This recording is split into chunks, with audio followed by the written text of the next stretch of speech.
Best part of the game. What do you do after you finish the early access? Well, you save those villagers, you are their heroes. No more. See those friendly, mysterious NPCs? Well, it is time to meet your maker. Was that a quest giver? Well, time to give me some extra XP, buddy. Alright, but let's start where we should. Death Trash is a passion project developed by crafting legends from Germany, Berlin, Deutschland.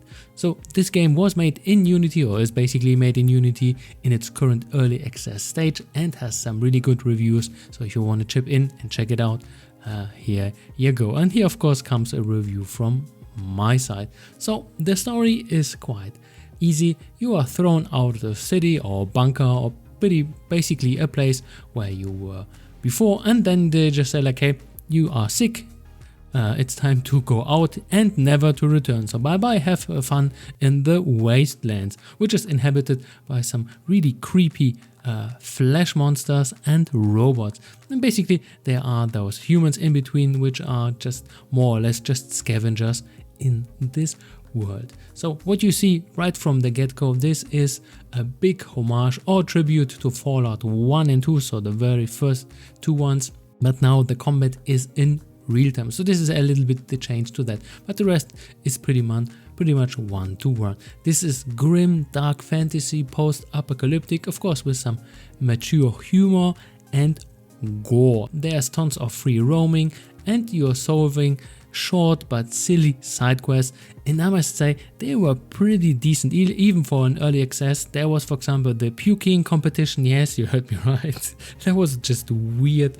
My highlight was the blind Terminator quest. That was just absolutely awesome. So basically you kind of rescue a dude, maybe a robot. I'm not sure about that because the pixel art graphics doesn't really say that, but this dude has no eyes, and then for example if he joins combat he's just shooting everywhere but not where the target is, because well, he is blind after all, so don't give him a weapon. So here once again little nice details of the world, and one of the really best things is there's a lot of freedom of choice. So for example, if you don't like a quest giver, or you just want to go on a I don't give a damn kill all quest, well, you can basically do that and just basically go on a pure rampage, and well, there are no real consequences. Besides that, you cannot then finish those quest lines, which I of course I didn't do at the beginning, and then later on said, okay, what do we do? Okay, alright, let's go for a little extra XP quest, and then basically I just emptied a few villages out there, if you want to say that mildly. Well, there's combat and loot, and the combat is pretty neat. It's stamina based for rolling and meleeing, and well, you got of course your stealth thing where you can sneak up on guys, steal stuff from them, or give them a stealth attack, which is pretty neat. So a nice little mechanic thrown in. But of course you have your melee weapons, and then some guns, some pistols, shotguns, and then maybe some future guns, which are just laser whatever, and then you got your implants, which is basically just some magic spells and stuff. So pretty good solid stuff, but of course not overwhelming because there's not too much in this early alpha stage in there. And then of course there's a level up system in which you can specialize in different kind of fields, and of course then if you know what you want to specialize in, you can pretty much break the game a little bit. It can become a little too easy.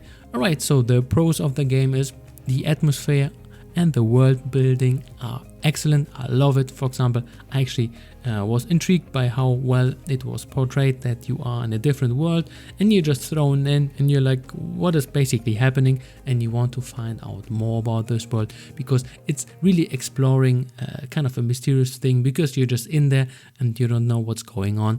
And then this was a really big point for myself to just push on and see. And basically I just went in there, looted everything, try to check out and get all the informations, and then you just go and go and go, and you do tons of exploration. And then of course on the map you got some extra random encounters, which at the beginning I was just always friendly, and then later on I just mowed them down because XP, because why not. Then one of the things which is kind of a unique thing, you can actually have local multiplayer via split screen. That is a rarity. So for that is a plus from my side.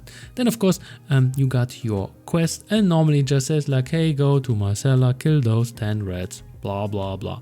Boring. In this game you had some very mature and goofy humor, and all the talks which are there were kind of in a light, nice and short fashion, so therefore they were not annoying in doing those kind of, I don't know, white knight thingy here where you just save the princess for whatever. This is just a trope which is just terrible in my opinion. Here you can just go in there, and a lot of times you were kind of puzzled and a little bit bewildered because the stuff these guys were saying was just off the rockers, and I loved it. This is a rare thing, by the way. Most quest lines or dialogue things normally I just skip instantly because I know the writers are very poor, but here I give it a very high rating because I love point and snappy and good interactions with quest giver. So here plus right from my side. So this is excellent.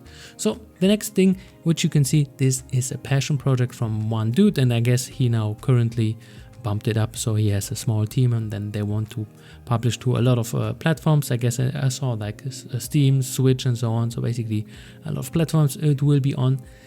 One thing which is kind of interesting also, for example, a lot of times when you have video games and then you just, I don't know, end one of those enemies, and then for example they're dropping some random stuff, and here they're always dropping what they're holding. For example, if they're holding a shotgun or a club, then they will drop that, and therefore this is of course a nice way to say like, hey, that makes a lot of sense. A lot of video games just bypass that, but here it's kind of to the point. So a little neat detail by the sides.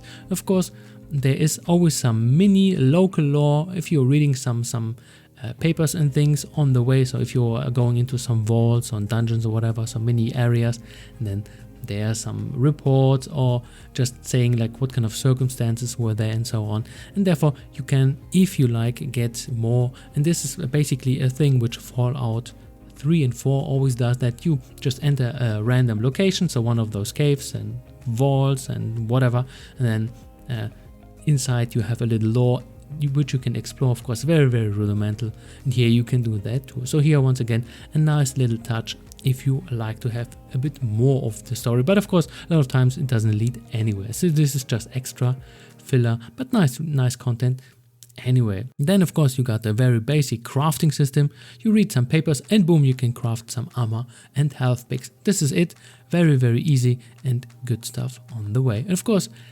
here you need to manage your space, because looting you cannot just go unlimited. Here at some point you will be full, and then of course you say like, okay, will I scrap this stuff and then make ammunition out of it, or will I keep it and sell it later in the vendor? So here once again pretty good stuff.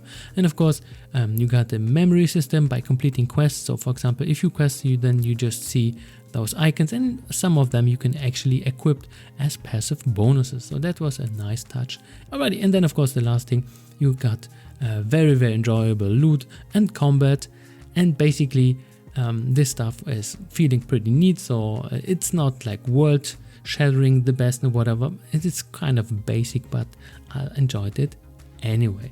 Already the negatives parts, there is a little bit not too many weapons, and once you have, for example, a good armor, this becomes a little bit too powerful, and the headgears which just go +5 this resistance, +5 that resistance, and you can just pick between one. I found it a little bit useless. And of course there are some huge optional fights, and these bosses are, I guess I encountered 3 or 4. They were, I don't know, a little bit underwhelming, not sure what to do here. And of course the loot quality is a lot of times very poor, but I guess this is not world breaking, this is okay in my opinion. And of course after 3 to 5 hours you're pretty much done with that. And then I saw some complaints that this was not worth $10 as an early access. I would say it depends if you want to have a pretty solid game, but of course this will be short, this is an early access. And after you done a few of your quests and you just emptied out the areas, then the enemies are not respawning besides those random map encounters, and then the world becomes a little bit empty. So here once again, replayability, to see the world again and again, not so much from my side. But of course here to come to an end, wow, 11 minutes in. This is an 8 out of 10, even though this is an early access. Pretty sweet stuff, good humor, world building I really love. So a lot of times I just wanted to check out, oh, what is this, or what is that. I just wanted to go out and see. For example, the main quest, you can actually finish it after 40 minutes. After I guess 3 or 4 hours, I just went into the main quest because I wanted to see everything around it and went on a rampage to see what there is. Alright, that was it from my side. Hopefully you enjoyed this review. Once again, 8 out of 10, Death Trash. Sweet game. Hopefully there will be more of that. That was it. Bye bye.